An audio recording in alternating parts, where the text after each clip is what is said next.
Party के नेता ने ऐलान किया कि यह मकबरा हिंदुओं का है, हम इस पर कब्जा करेंगे।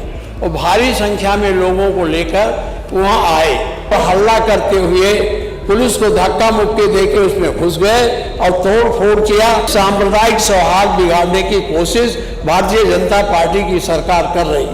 एक परिपाटी चल रही है कि मुस्लिम मदरसों को तोड़ो, मुस्लिम मकबरों को तोड़ो, जिससे सांप्रदायिक सद्भाव बिगड़े और एक पक्षीय राजनीति इनकी चल सके। 6:21 पर इस पर रिपोर्ट लिखी गई।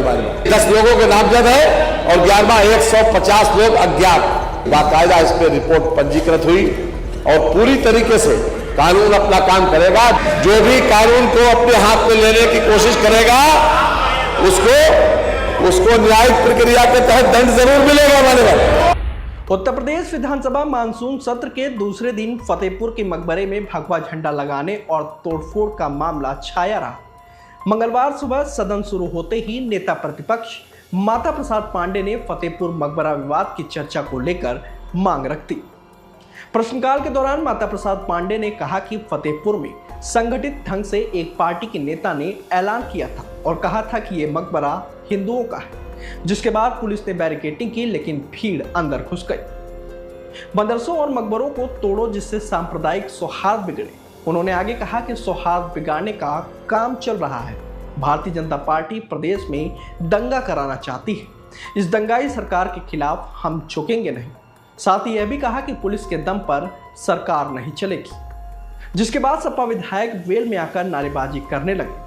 सपा विधायकों ने तानाशाही बंद करो, दंगाइयों को मिट्टी में मिलाओ, बाबा का बुलडोजर कहां गया जैसे कई नारे लगाए।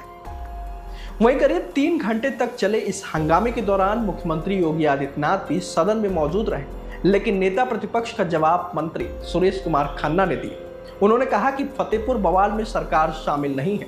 मैं आपकी बात का खंडन करता हूं। सोमवार शाम को ही 10 नामजद और 160 अज्ञात के खिलाफ मुकदमा दर्ज किया गया है। इस मामले में कानून अपना काम करेगा। वहीं जब खन्ना आरोपियों के नाम पढ़ने लगे तभी बगल में बैठे मुख्यमंत्री योगी ने उनको रोक दिया। जिसके बाद माता प्रसाद पांडे ने कहा कि फतेहपुर में भीड़ जुटाने वाले नेता का नाम नहीं है। दरअसल सपा का इशारा फतेहपुर में भाजपा जिलाध्यक्ष मुखलाल पाल की ओर था। जिसके बाद सदन में हंगामा शुरू हो गया और विधानसभा अध्यक्ष सतीश महाना ने सदन को स्थगित कर दिया। फतेहपुर में एक मकबरा था। उस मकबरे पर कब्जा करने के लिए 7 दिन पहले से ऐलान किया गया। लेकिन पूरी बात पहले जानकारी देंगे तब वो लेके रखेंगे ना। आपको पहले जानकारी देते तो अरे मैं अभी जल्दी कहा है तो कहा वो जानकारी उनके पास होगी। सरकार को कल से बवाल चल रहा है। मैंने खुद पूछा था गृह सचिव से, उन्होंने बताया साहब वो एक संगठित ढंग से एक पार्टी के नेता ने ऐलान किया कि यह मकबरा हिंदुओं का है, हम इस पर कब्जा करेंगे। और भारी संख्या में लोगों को लेकर वहां आए। यह सही है कि पुलिस ने उसकी बैरिकेडिंग की, लेकिन बैरिकेडिंग के बाद जितनी पुलिस की आवश्यकता थी वहां रोकने के लिए वो नहीं था। ये लोग आए और हल्ला करते हुए पुलिस को धक्का मुक्की देकर उसमें घुस गए और तोड़ फोड़ किया। इससे सांप्रदायिक सौहार्द बिगाड़ने की कोशिश भारतीय जनता पार्टी की सरकार कर रही है। ये नहीं चाहती है कि उत्तर प्रदेश में शांति व्यवस्था बनी रहे। ये केवल यही नहीं, मेरे यहाँ एक 2.0 हेक्टेयर में छोटा सा मजार था और आपके नेता ने जबरदस्ती उसको उजड़वा दिया। तो ये एक परिपाटी चल रही है कि मुस्लिम मदरसों को तोड़ो, मुस्लिम मकबरों को तोड़ो, जिससे सांप्रदायिक सद्भाव बिगड़े और एक पक्षीय राजनीति इनकी चल सके। इसलिए माननीय मैंने इस पर आपके माध्यम से सदन का ध्यान आकृष्ट किया। सरकार के पास कोई बयान हो तो बतावें क्या हो रहा वहां। मंत्री जी खड़े। ये इसमें सरकार का और कोई सरकारी तंत्र का किसी प्रकार से इन्वॉल्वमेंट नहीं है। हम इस बात का पूरी तरीके से खंडन करते हैं। माननीय अरे सुनिए ना, सुनिए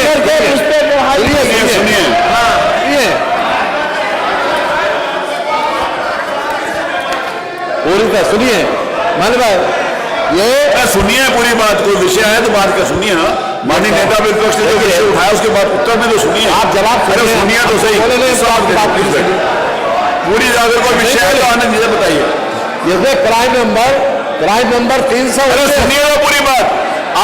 आपने विषय उठाया तो उत्तर में तो सुनिए, सरकार का पक्ष में तो सुनिए। क्राइम नंबर 319, अरे बैठिए। थाना कोतवाली फतेहपुर 11/8/2021 को शाम को 6:21 पर इस पर रिपोर्ट लिखी गई। रिपोर्ट लिखी गई और ये 11 लोगों के नामजद रिपोर्ट है, और नहीं 10 लोगों के नामजद है और 11वां 150 लोग अज्ञात। इसमें नामजद रिपोर्ट है। हम नाम पहले दे रहे हैं। मानवा ये क्राइम नंबर बता दिया और धारा बता दें। भारतीय न्याय संहिता 190, 191(2), भारतीय न्याय संहिता BNS 191(3), भारतीय न्याय संहिता BNS 301, 196, आपराधिक कानून संशोधन 7 क्रिमिनल लॉ अमेंडमेंट एक्ट 7, सार्वजनिक संपत्ति नुकसान निवारण अधिनियम 2 और सार्वजनिक संपत्ति नुकसान निवारण अधिनियम 3। ये अपने आप में कल की जो घटना थी, बाकायदा इस पर रिपोर्ट पंजीकृत हुई और पूरी तरीके से कानून अपना काम करेगा। जो भी कानून को अपने हाथ में लेने की कोशिश करेगा, जो भी कानून को अपने हाथ में लेने की कोशिश करेगा, उसको न्यायिक प्रक्रिया के तहत दंड जरूर मिलेगा। मानव जरूर मिलेगा।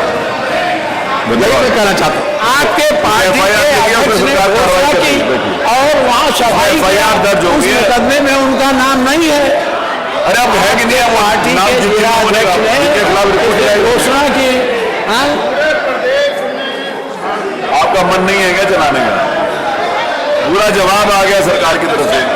एक घटना हुई है, कल ही उसका जवाब माननीय मंत्री जी ने दे दिया।